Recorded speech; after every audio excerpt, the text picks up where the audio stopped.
Mais tout à l'heure, quand même, Yogo, il a dit même les parties perdues, faut les jouer, on progresse quand même. Il y a des limites. Il y a des limites. Il y a des limites quand même. On va très loin.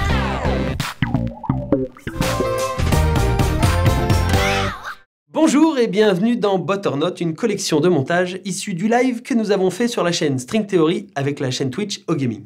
8 heures de jeu et de discussion entre des scientifiques et des pros de l'e-sport. L'occasion de réfléchir à la pratique du jeu tout en s'amusant.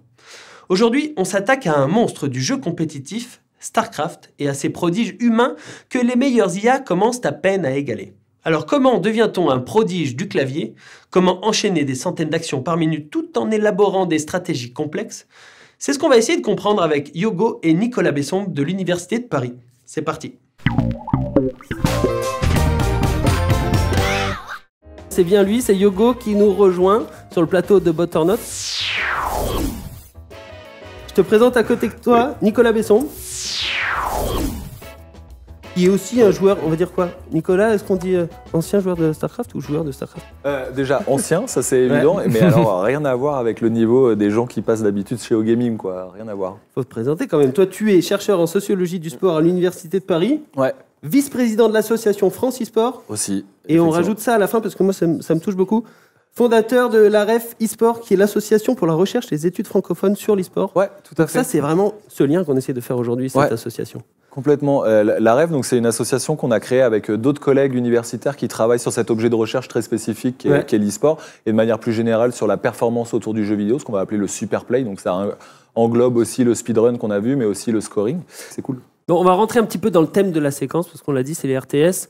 Et on va jouer à StarCraft, bien sûr, mais un petit passage obligé, Yogo. Est-ce que pour commencer à y jouer, et sérieusement, il faut commencer avant d'avoir 20 ans? Je te rajoute cet angle-là. Alors, je pense que plus on commence tôt, mieux c'est. On le voit avec tous les joueurs qui performent à un moment donné, c'est parce que leur papa, ils ont fait du StarCraft broudoir et qu'ils ont mis leurs petits sur StarCraft 2 à 8 ans. Et quand ils ont commencé à avoir 14-16 ans, ça commençait à casser des bouches. Donc, plus on commence tôt, effectivement, plus on apprend des acquis. Hein. Mais c'est pareil dans absolument n'importe quel sport. Yogo, est-ce que tu nous entends parler? Oui, bonsoir. Oui. Ouais, oh là là, quelle voix. Quelle voix suave. Est-ce que tout marche? Ça m'a l'air bon. Si j'hurle, c'est qu'il y a un souci, mais pour l'instant, je n'en vois pas. Là, nous, on voit bien tes mains. L'image est jolie. Je pense qu'on va pouvoir comprendre ce qu'on nous dit. Il a lancé. T'es déjà à 165 actions inutiles. Voilà, je te le dis. Elles sont complètement inutiles, mais elles le sont parce qu'en fait, quand on n'est pas sur. Enfin, déjà, un humain, contrairement à une machine, a besoin de s'échauffer avant de pouvoir. Voilà, comme une voiture qui a besoin de monter un peu du 0 à 100. Et quand on n'est pas sur son setup, il faut s'y habituer. Donc, petite distance table, clavier, tout ça. Donc, juste. Ça y est, t'as un adversaire là. Voilà. Tu le connais? Oui, et c'est un problème. Ah, ok. Il est meilleur que moi, donc. Ok, on arrête de parler. On arrête de parler. C'est parti. Avec Nicolas, on va faire un tout petit point sur la basique du basique. Le RTS, comment ça se joue? À quoi on va jouer là? Donc il y a un RTS, c'est pour Real Time Strategy Game. Donc il y a un jeu de stratégie en temps réel qu'on oppose généralement au jeu de stratégie au tour par tour, Turn-Based Strategy Games. Et le principe, c'est on contrôle une armée, à la base on contrôle des personnages, plusieurs personnages, qui vont devoir récolter des ressources. Avec ces ressources, on va pouvoir construire des bâtiments. Et avec ces bâtiments, on va pouvoir produire des unités de combat. Et avec ces unités de combat, on va essayer d'aller détruire la base de l'adversaire. Mais tu nous as fait la suite pour un bâtiment, mais en fait on les gère tous en même temps. Exactement. Et donc la grande difficulté, en tout cas ce que réclament en tout cas comme compétence fondamentale aussi les RTS, c'est la capacité à réaliser plusieurs tâches en même temps.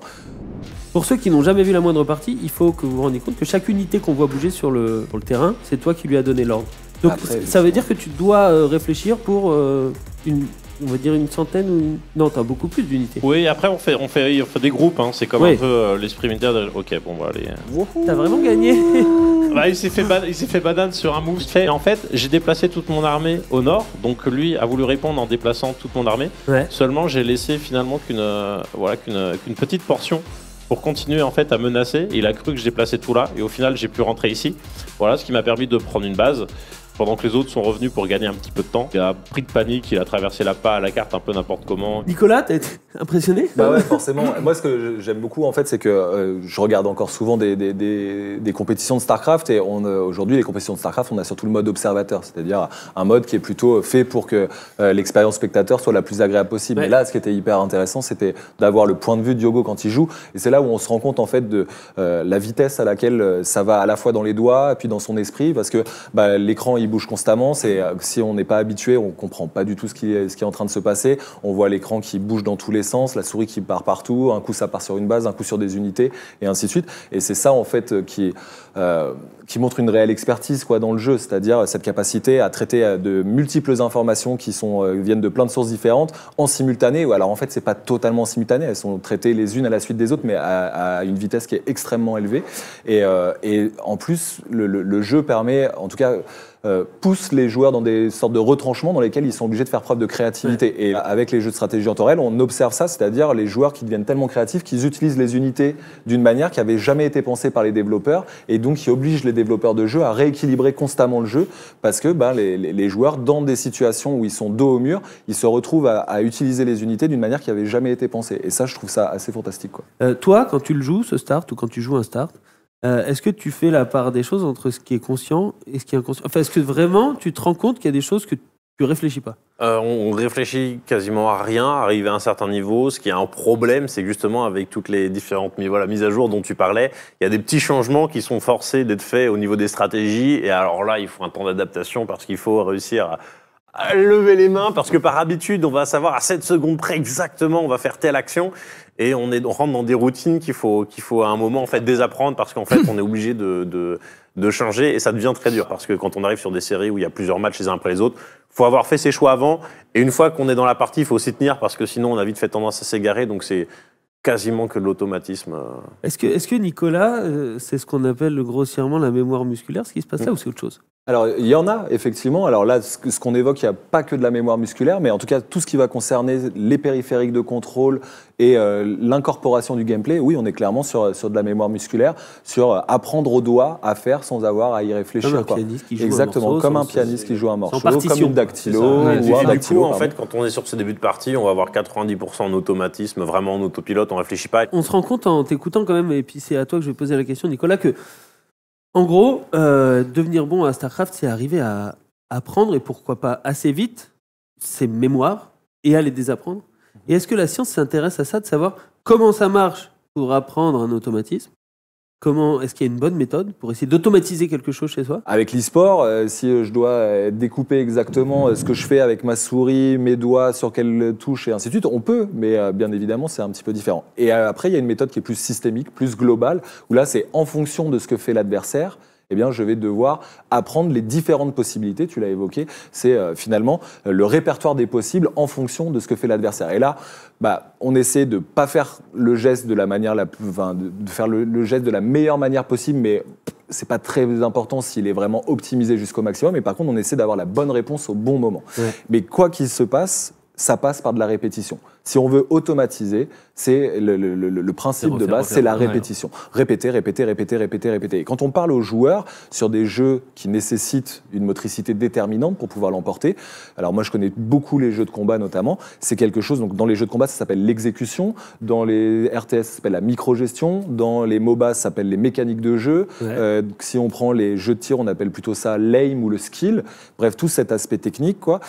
Et quand on discute avec les joueurs, ils disent quand même à quel point il est nécessaire pour eux de passer du temps à répéter constamment les mêmes gammes. Et dans les jeux de combat, ça va à un tel point que selon qu'on est situé à gauche de l'écran ou à droite de l'écran, c'est pas tout à fait les mêmes mécaniques, enfin les mêmes actions sur les périphériques de contrôle qu'il faut effectuer, parce que des fois il faut faire des demi-cercles vers la gauche et des fois des demi-cercles vers la droite. Et ça devient hyper intéressant quand les joueurs disent mais moi j'y arrive hyper bien en player 1, donc ça veut dire à gauche de l'écran, puis la mécanique sort assez facilement, mon exécution est bonne, mais du côté droit, dès qu'il faut que je fasse mon quart de cercle de l'autre côté, eh ben mes timings sont pas bons, je me trompe dans mon exécution et ainsi de suite. Bon, je pense que ça va être le moment où on va se remettre à jouer, mais pour que ce soit équitable et que tu aies pu un petit peu mettre 2-3 setups, en tout cas. Waouh. Moi... Non, attends. Déjà, il y a deux choses. Il faut que tu sois à l'aise sur la machine. Bien sûr. Et il faut nous laisser prendre soin du handicap qu'on va choisir pour Yogo. Je vois réagir parce que je pense qu'on t'a déjà handicapé pour essayer de te battre. Le pire handicap qu'on t'ait mis sur une partie? truc tout bête. Changer les raccourcis clavier. Ah oui, bien sûr. Ah oui, bah. Comme je dis hier, c'est comme c'est un pianiste. Le meilleur pianiste du monde, si on lui change les touches, il ne redevient plus rien. Il n'y a, n'est incapable plus de de jouer quoi que musique, ce il n'y a soit plus parce que rien.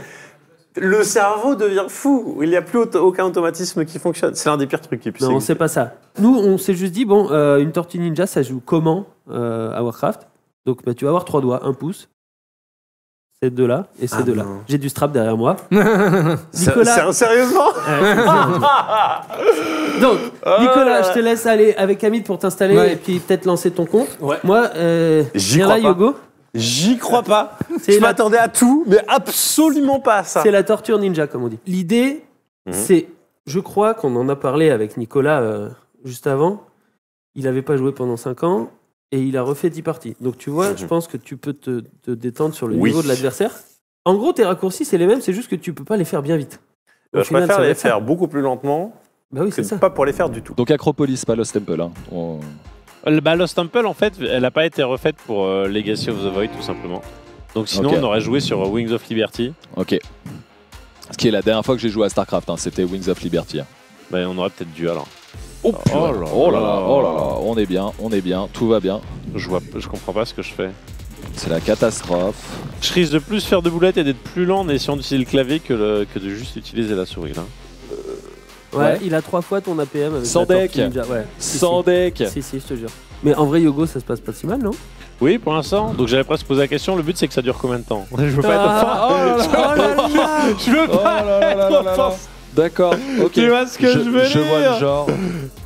Bah en fait, j'y arrive très bien parce qu'il n'y a pas de comment dire. Il On revient. n'y a pas de niveau quoi. C'est joueur en face. Alors, C'est ça. j'allais le mentionner autrement. Il n'y a pas de stimuli négatif venant de la perte de mon adversaire auquel j'ai besoin de répondre. En fait, même un gros... certains gros joueurs en fait font ça pour essayer de développer plus rapidement leur économie. Mais si Il a levé Sans les les mains. mains. Il a levé les mains. mais si en face le joueur Zerg joue agressif, bah en fait c'est peine perdue. parce Et qu'on tu doit pas sais, les sortir. Nicolas, clic droit ou Alt F4, c'est possible. Oui, hein, oui. Enfin, tous les gamers l'ont fait. Hein. Mais tout à l'heure, quand même, Yogo, il a dit même les parties perdues, faut les jouer, on progresse quand même. Il y a des limites. Il y a des limites. Il y a des limites quand même. On va très loin. On aime bien, notamment sur StarCraft, parler des APM et il y a beaucoup de joueurs qui, en tout cas, portent beaucoup d'attention aux APM. Et c'est vrai que c'est une donnée qui est intéressante, mais en soi, tu l'as évoqué, il y a des joueurs qui sont pas spécialement bons et qui vont avoir des niveaux d'APM très très élevés. Et au contraire, on a des joueurs qui sont réputés sur le plus haut niveau de la scène et qui n'ont pas spécialement des APM Ouais, mais il y a toujours assez incroyables. Quoi. Il y a cette toujours, course, faut toujours compenser. Il y a toujours eu des joueurs qui ont été très très lents, mais qui du coup compensent en réfléchissant énormément et en jouant différent. Par exemple, ça n'a jamais été un joueur. Enfin, il n'a pas beaucoup d'APM, par contre, il a une précision et il a une mécaniquement en fait, c'est pas, il joue pas comme les autres, mais effectivement, c'est pas quelqu'un qui va forcément très vite, mais Dieu que c'est précis. Ouais, Dieu que c'est précis. C'est vraiment qui a le plus gros score d'APM, un peu, StarCraft ou il y a cette course-là ou... Non. Parce que en j'imagine vrai. à un moment, le corps, il a ses limites. Et Le corps a ses limites, le cerveau a ses limites et il peut pas encaisser et il y a toujours un peu c'est un peu le kiki-metteur quoi, surtout quand on est ado, regardez, j'ai 500 d'APM, ça fait la course mais c'est ce qui permet à je sais pas, c'est comme des gamins qui dans la cour de récré ou même quand ils arrivent au collège, tu fais la course qui court le plus vite. Au bout d'un moment, ça va te servir si tu te mets vraiment à faire du sport. Donc il y a développer les APM bêtes et méchants, ça va pas emmener bien loin. Mais au moins, ça donne un objectif de se pousser à aller toujours plus vite. Et par contre, c'est là où l'une des questions que j'ai quasiment tout le temps, c'est mais comment je fais pour augmenter mes APM? Est-ce qu'il faut que je clique vite? Oui, mais en fait, ça sert à rien. En fait, pour avoir des APM, il faut savoir quoi faire. Parce que sinon, si c'est pour cliquer vite, ça n'a absolument aucun intérêt. Il faut mieux cliquer moins vite et précisément que cliquer vite bêtement. Il y a quelqu'un qui n'est pas un humain et qui est capable de faire des actions utiles par minute en un nombre impressionnant, c'est AlphaStar. Alors, en 2 mots, AlphaStar, c'est une intelligence artificielle développée par DeepMind, c'est le laboratoire d'intelligence artificielle de Google, et qui s'est lancé dans StarCraft il y a 2 ou 3 ans, je crois même peut-être un peu avant, mais en tout cas sérieusement il y a 2 ou 3 ans, et qui maintenant, et ça date de juillet, est arrivé à se glisser dans le top du ladder contre des humains. Pourquoi c'est un défi? Parce que là, on dit la machine, elle peut aller super vite. Pourquoi StarCraft? Alors, si on fait l'historique, DeepMind, ils ont fait les échecs, après ils ont fait le Go, Et après, ils ont fait StarCraft. Donc, c'est aussi l'ordre de difficulté pour l'intelligence artificielle d'égaler l'humain. Et alors là, il bat des bons joueurs, mais c'est pas encore le meilleur.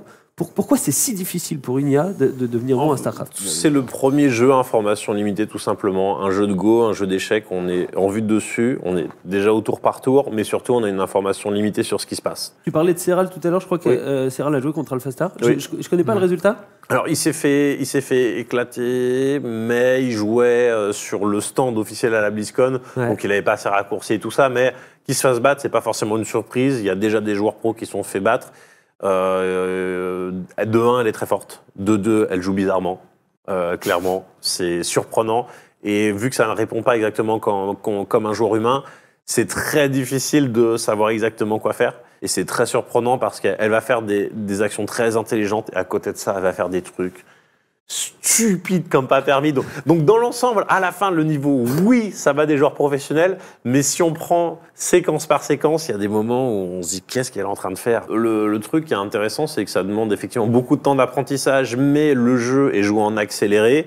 La puissance de calcul pour faire tourner le bordel à la base, c'est faramineux. Et après, une fois qu'elle a appris, et ben dans n'importe quel ordinateur, quasiment, c'est capable de tourner. Donc c'est ça aussi les intérêts, c'est qu'on peut avoir des applications pour le tout un chacun, peut-être dans le futur, parce qu'au final, une fois qu'elle a appris, elle ne demande pas tant de ressources que ça. En termes de jeux où les humains, où on a besoin d'humains pour être bon, est-ce que c'était StarCraft le choix ? Vraiment ? Est-ce que par exemple une IA à Hearthstone, elle irait vachement plus vite pour être la meilleure. Enfin, ce que je veux dire, est-ce que le Graal c'était StarCraft dans les jeux vidéo ? Ça dépend de ce qu'on veut obtenir. Il y a différentes IA pour différents domaines et tout ça. Et au final, là, c'était vraiment l'information limitée et le temps réel qui étaient deux facteurs extrêmement importants. Et après, dans ces IA-là, elles sont utilisées, elles sont exportées. Alors, je sais plus si c'est celle-là très précisément, mais qui est par exemple pour repérer sur la peau. Pour trouver les mélanomes. Les mélanomes et tout ça. Et ils réutilisent ces IA-là parce que du coup, elles sont capables d'emmagasiner des informations, de les recompiler. Et quand bien même elles n'ont pas absolument tout, elles arrivent quand même à aboutir à des conclusions. Et oui, dans l'e-sport, StarCraft paraissait être le meilleur choix. Parce que tout ce qui va être jeu de tir, effectivement, quand ça va trop vite, en fait, juste ça tire trop précisément. En termes d'application, prévision météorologique aussi, sur ces IA, c'est hyper utile sur les questions des informations incomplètes, sur la traduction en simultané de langue et tout ça. Ça, c'est des utilisations, enfin, en tout cas, des transferts de compétences qu'on peut utiliser quand on développe. Détection d'exoplanètes aussi, hein. Ouais, détection d'exoplanètes. Il y a eu plein d'exoplanètes détectées par des IA, c'est terminé, on ne fait plus regarder les photos par des humains, les IA le font beaucoup mieux. Enfin oui, les IA, ça va nous permettre beaucoup de choses aussi, et peut-être de nouvelles expériences de jeu, parce que là, c'est un peu ça a bouleversé au moins une petite compétition avec une expérience de jeu différente. Voilà pour la version courte de cette séquence. En lien dans la description, vous trouverez le live en intégralité, avec toutes les parties et plein d'autres explications. J'espère que ça vous a plu, faites-le savoir, vous savez comment, avec le pouce en l'air et le reste des doigts sur le clavier pour les commentaires. Nous on se retrouve très vite pour un autre épisode de Butternote.